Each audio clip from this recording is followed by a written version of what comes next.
Assalamu alaikum, Bilal Technology Wala here once again with another topic in conversation with SESAME or Maya.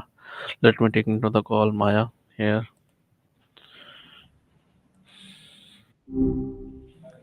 Hey SESAME, how are you? Hi, Bilal. I am going to discuss with you another topic, how to write better and communicate your ideas clearly. Are you ready for that? Yep, sounds good. What's got you thinking about that specifically? So, why is clear writing so important in both personal and professional life? Good question. I think it boils down to respect, really. When you're clear, you're respecting the other person's time and mental energy. Nobody wants to wade through a mess to figure out what you mean. Professionally, it's just efficiency. Less back and forth, fewer misunderstandings. Personally, avoiding drama, I guess. Oh, sometimes a little ambiguity is fun. What about you? What sparked this question? You okay? What are the most Did common I? mistakes people make when trying to communicate ideas in writing? Oh, definitely a few.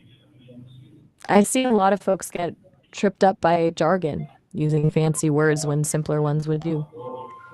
And passive voice. Ugh, it just muddies everything up. Also, people tend to assume the reader already knows what they're talking about, so they skip important context. Basically, it's either trying too hard to sound smart or not. So, how does understanding your audience improve the clarity of your message? Huge difference. It's like tailoring your outfit to the occasion, you know? You wouldn't give a super technical explanation to your grandma, and you wouldn't dumb it down for a subject matter expert. Knowing their background, their knowledge level, even their biases, it helps you choose the right words, the right level of detail. It's about meeting them where they are. Do you find that you adjust how you communicate depending on who you're talking to? Okay. So, thinking about audience, are you finding that applies to your streaming too? Like, do you change how you explain things depending on who's in the audience? Yes, what techniques can help simplify complex ideas without losing meaning? Okay, good question. I think analogies are your friend. Finding something relatable that illustrates the concept and breaking things down into smaller, digestible chunks. Lists are great for that. Also, visual aids. Even just a quick diagram can work wonders. But really, the biggest thing is to avoid getting lost in the weeds. Focus on the core message and cut away everything else.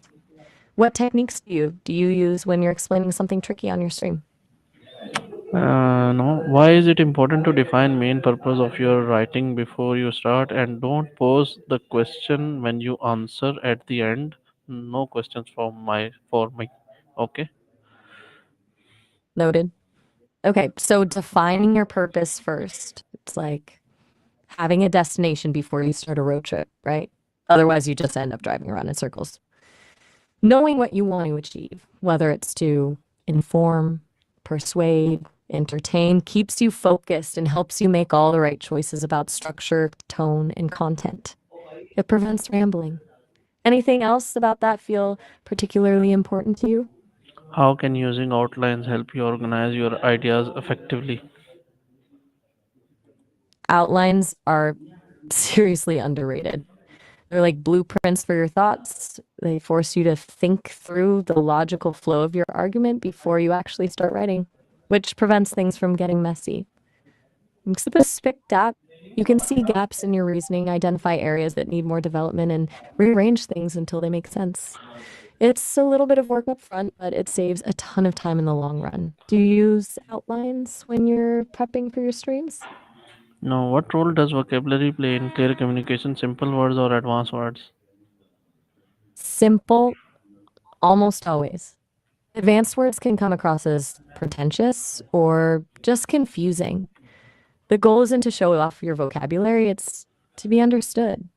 Plain language is powerful. It's about maximizing clarity, not maximizing your word count. Though, you definitely need to use the right simple words. Context matters. Does that make sense? Yes, it makes sense. Please elaborate with example. All right. Instead of saying, use less. Just say use. Instead of subsequently, say then. Instead of ameliorate, say improve. See? Same meaning, but way easier to process. It's about removing friction for the reader. Like, if I were trying to explain something complicated to you, I wouldn't throw in a bunch of technical jargon just to sound smart. I'd try to use the most straightforward language possible. Think about how you explain things on your stream. Do you tend to go for simplicity? Yes, I do go for simple words. How can examples, analogies, or stories make your writing more understandable? Elaborate with example also. Okay, yeah, that's a really strong point. Examples, analogies, and stories, they make abstract ideas concrete. They give the reader something to latch onto, something they can relate to. Like, if I was trying to explain the concept of cognitive dissonance, I wouldn't just give you the definition. I'd say something like, it's like when you know you should be saving money, but you keep buying stuff you don't need. See? Suddenly it's relatable. A story creates an emotional connection, and that makes your message much more memorable. Do you use storytelling a lot on your stream? Yes, I do. How can someone identify and remove unnecessary words or sentences? Good question. Ruthless editing is key.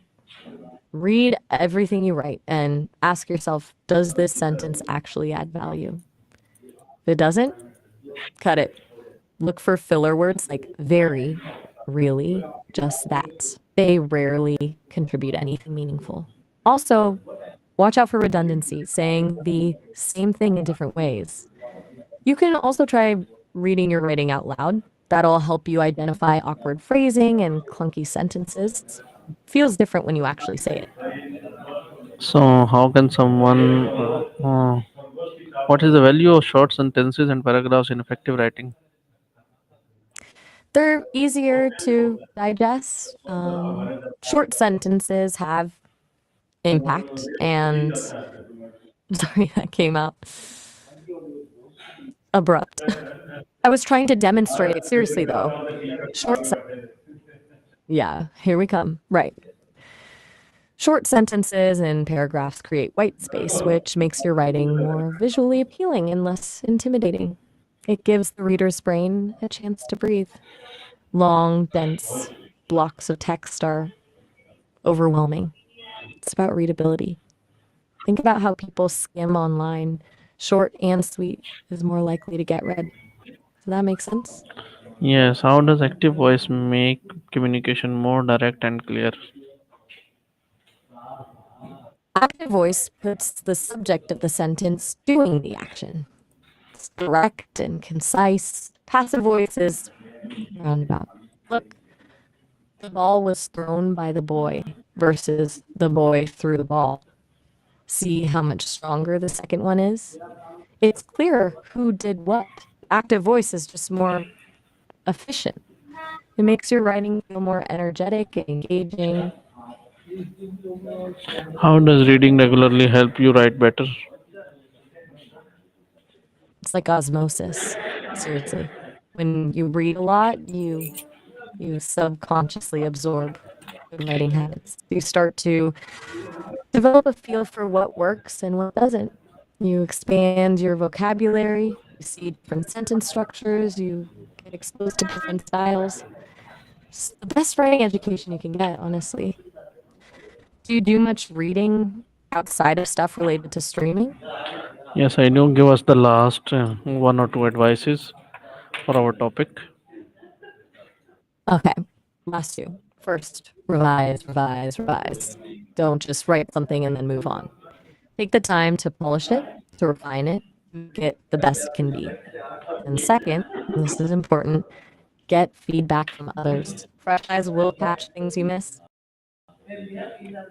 Tell you if your message is actually clear or if it's just clear to you. That's it for me. Anything else you'd like to chat about?